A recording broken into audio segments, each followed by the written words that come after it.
Hi folks, welcome to Set Apart Homestead. This is Travis. Welcome to the Prepared Homestead. Oh man, all this stuff that's going on, I almost wonder sometimes what I need to talk about. And I think that most of you are pretty much aware of what's going on. So I'm trying to, as much as possible, give you more ideas about things to get yourself prepared instead of just preaching at you to get prepared. And one of the things I talk about a lot around here is getting yourself prepared food-wise, growing your own food, harvesting, wild foraging, raising your own animals, that sort of thing. It's extremely important. It always has been. But with what is happening now in our world, well, it's become more apparent how serious it is. And so instead of just talking about, hey, you need to grow food, today I want to talk to you about some things that you should have in your arsenal around the homestead to actually preserve that food. Because, well, what are you going to do if you grow all this food and then you don't know what to do with it? So that's kind of where I want to take us today in the video. Before I get started, I want to thank you for watching, and if you want to click the little like button and maybe share it to your friends and family on social media, subscribe to the channel. I sure appreciate it if you do that. Standing in front of the new chicken coop that I finished, and it's not completely finished. It's functioning. There's chickens and ducks in it now, but little ones. But there's still some trim work on the outside that I've got to do and get it kind of painted up and make it look nice, but it's completely functional now. And doing this kind of stuff is what I talked about a few weeks ago about building your infrastructure. So we needed a better chicken coop, wanted to do something that would last a long time and have a lot of room to kind of grow in. And so that's what this thing was for. But today, again, let's talk about some of the things that you need, because let's say you have enough land, you have the physical agility that it needs to grow a large garden, and so you harvest all this food because you've grown, and then you don't know what to do with it. And because your garden vegetables, they're not going to last forever. I mean, you have a few weeks for some of them days, some of them weeks for most of your garden vegetables before they start to rot. And you want to definitely have enough to preserve to last you until the next season, and maybe even some to put back for long term. And it's the same way with meat. It's the same way with harvesting medicines, herbs, things like that. So along with planning your homestead, the equipment that you need to run one, the things that you need food-wise, medical, animals, security, all those types of things that you do on your prepared homestead. One of the big things you need to start to look into, if you haven't already, and if you haven't, you need to hurry up, because I'll get to that in a second. You need to look into all the equipment that you need to preserve the food that you're going to be producing on your homestead. Now, when I say you need to hurry up and do it, what I mean by that is because of the things that are going on. People are starting to, there was that initial panic that we all kind of saw, people buying toilet paper and paper products and stuff like that. And that was kind of that initial panic that I talked about then. But what we're seeing now is people that are finally starting to get it. They see the handwriting on the wall. They see that there is a long-term effect that this is going to hit us. It's hitting us now, but there's some long-term effects that's going to happen. And food is going to become harder to get. It's going to become more expensive. We're already seeing that. We're seeing very limited food on shelves. And so people are it's almost like they're silently, that initial craze of everyone running to the store and buying baskets full of toilet paper, that was all public and everyone laughed about it and the news media covered it. But the stuff that's happening now, it's happening silently. And the news media isn't going to cover this because they know that too many people would be like, this is serious. People are starting to wake up. We're seeing more and more. I posted on our Facebook page for the channel here today, just a couple hours away from where we're at here, of these food lines. It was a mile-long line of people sitting in cars waiting to get into a food pantry. And we're seeing that sort of stuff all over the country. I mentioned in a previous video of how difficult it is to purchase things like a freezer, a deep freeze, because they're not really being manufactured now. Most of the plants are shut down because of the shutdown of the pandemic, and people are they're buying them up like crazy, and you just almost can't find one right now. And so the same goes with some of these other items that I want to talk about today that you can do. Now, before I get to them, I want to mention that with some of these items that I'm going to mention, there's kind of the old-fashioned one that's usually manual, and then you can get the more modern one that's all electric. And if you want to go the modern route, that's fine. We kind of have a little, depending on the item, sometimes we have the old-fashioned model and sometimes we have the new model. The old-fashioned models sometimes are actually better. There's a little bit more work to them, but they do function quite well and usually last a lot longer.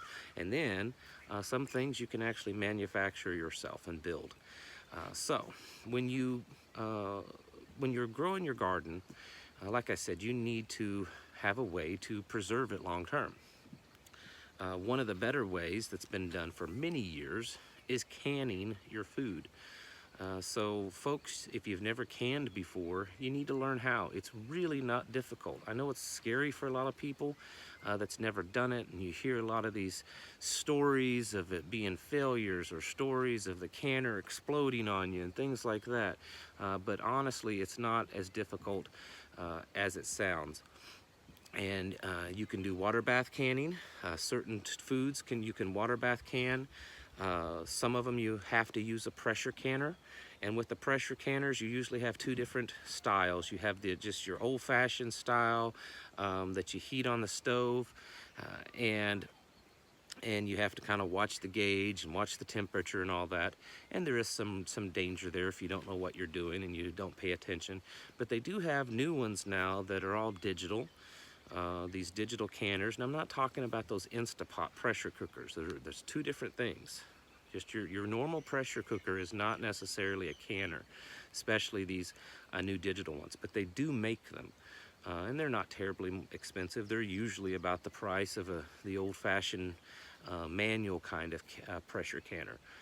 And so you can get one of these, and that's the way that you can pressure can your food. Now, the canner is actually the cheapest and easiest part of that. You need to have the jars, you need to have lids, you need to have rings, and those are the items that I have been hearing a lot of rumors online, and people in person tell me that they're becoming harder and harder to find.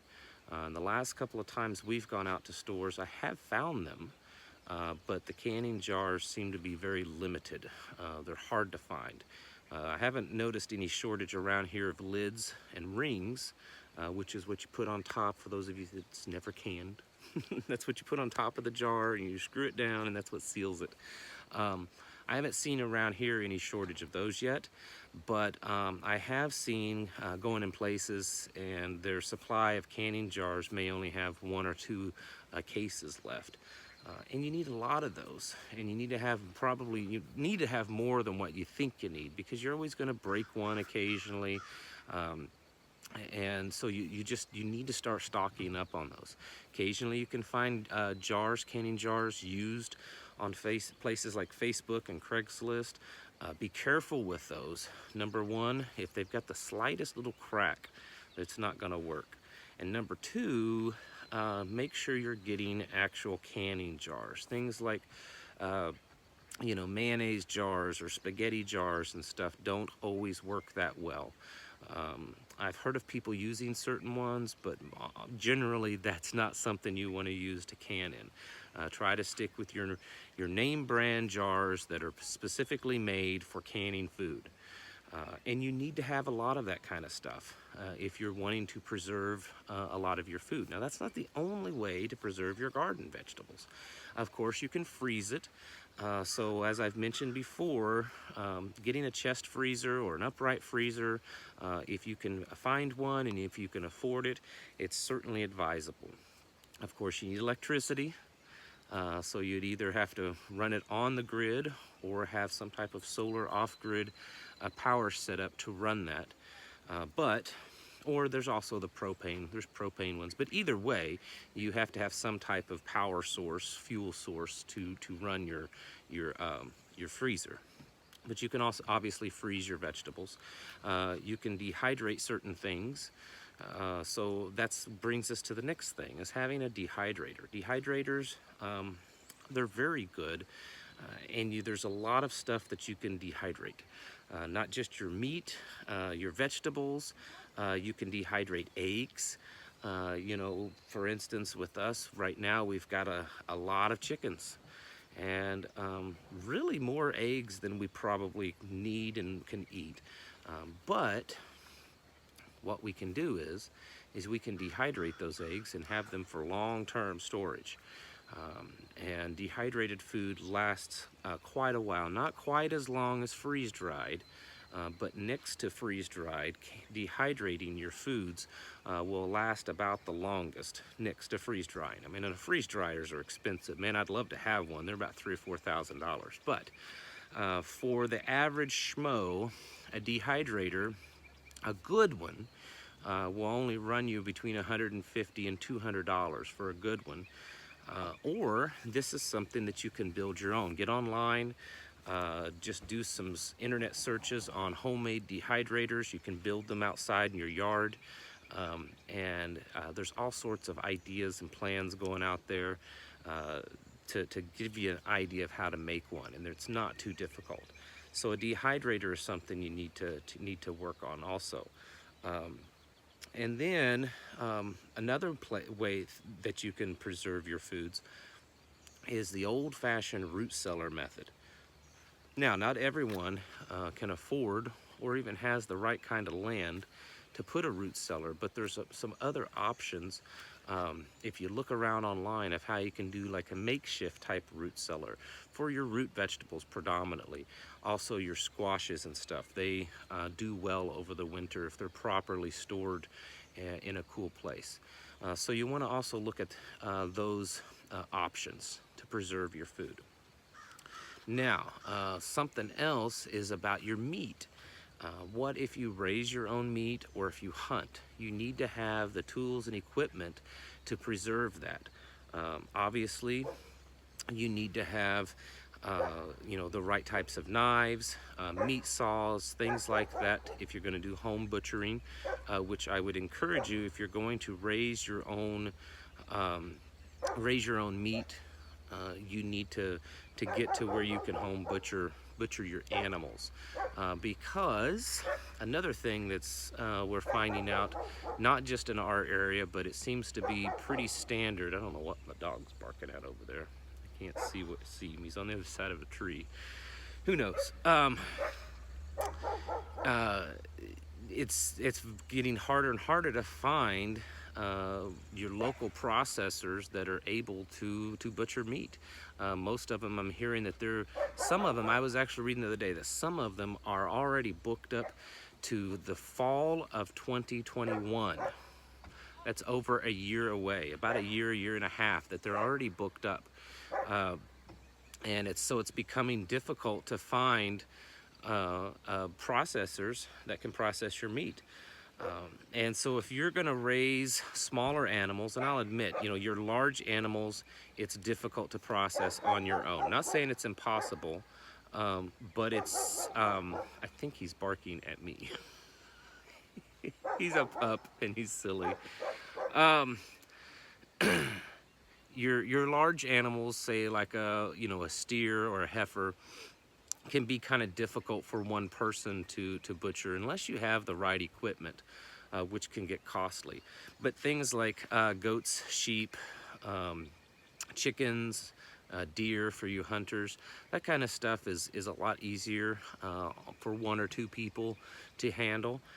But there is some equipment that you would probably want to have, and one of those things is having some good knives. And I was going to bring out my knife set that I use, and of course, like always, I forget to bring them here. But I don't think you guys need too much of a visual. You know what knives are. Make sure you get some good quality ones. Good quality meat saws, good quality knives. These are things that it's best to invest up front in something good quality. You know, don't just go to Walmart and buy the cheapest knives that you can find. Get you some, you know, old hickory knives are excellent meat processing knives, and they're not very expensive. The old-fashioned carbon steel hickory handled knives that's been around for over 100 years. Very good knives for processing meat, and certainly not expensive. You can buy a whole set of them for probably less than 150 bucks, and you've got knives that'll outlast you and probably your kids too. And then along with that, having something like meat grinders. I have an old-fashioned hand crank meat grinder. Mine's the larger kind. It's got a big flywheel on it, so it can be hooked up to a motor if need to be. Of course, you can buy electric meat grinders. Nothing wrong with that. You just need to make sure you always have a power source, because, well, if the grid goes down and you don't have a power source, they're not going to work. So whenever I find and am able to use a manual option, I tend to go that way, just in case I'm not so dependent on the electric grid to do everything. Along with grinders, and it's not to do with meat, but I did a video a while back on grinding a grain like wheat, basically a flour mill, and we have that also, a manual flour mill. Having those types of items are really important. Being able, and what this does, this is something my wife and we actually talk about quite often. It's all part of that process of becoming sustainable. You know, we have some land here, and it's good fertile land. We grow food on it and do things, and you know, a lot of people in the country do that.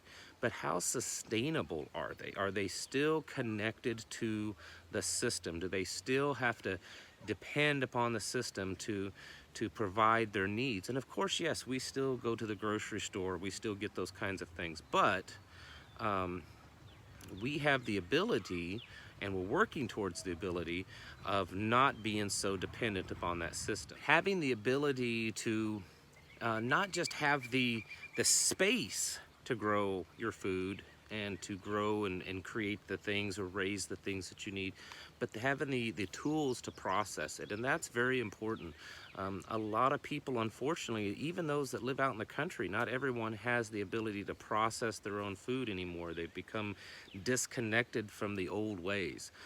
And so having the right tools to not just grow your food, it's just like, you know, here's something you could think about. If you want to grow a garden, what do you need to grow a garden? Well, you need things like, you know, shovels, rakes, hoes, maybe a tiller. You know, you have to have tools. You need tools. It's very difficult to plant a garden and do it all with just your bare hands. I'm not saying it's impossible, but it's difficult. In the same way, when you harvest that food, you need to have the tools available to process that food. Not just run out and grab a tomato off the vine and slice it and put it in, you know, on your sandwich. You need to be able to take all those other tomatoes and preserve them for, you know, being able to use them in the wintertime or the next year. So start thinking of all those types of tools that you need, and I want to really encourage you guys and gals to get out there, and if you're able to, start procuring some of these tools if you don't have them, because from the things that I'm hearing and the things that I'm seeing, these things that you know, we're not the only ones thinking about this. A lot of people are realizing that, hey, you know, we need to get our own dehydrator. We need to get, you know, a pressure canner. We need to get a meat grinder. We need to get a deep freeze. You know, these types of items that are really important to become self-sufficient, and they're being bought up quite quickly. So if you want them, you need to get on the ball and get them. You know, another thing. like say with the chickens, this is one of our protein sources with eggs and meat, and also ducks. And we have meat and egg chickens, and then we have ducks. And we have certain chickens, and I'll mention the breed. We have a few Cochins chickens, and Cochins, while they're good meat chickens, they're good laying chickens. What they're best known as is going broody, of setting on the eggs. So we have a few of those just for the purpose of setting on eggs, because they'll set on everybody's eggs. But also getting a incubator, an egg incubator, to be able to hatch your own. And that way, of course, you have to have a rooster. For those that you don't know, I'm not gonna go into the details of raising chickens. But once you have fertile eggs, then you can hatch your own, and you're not dependent on, a hatchery if you can get enough.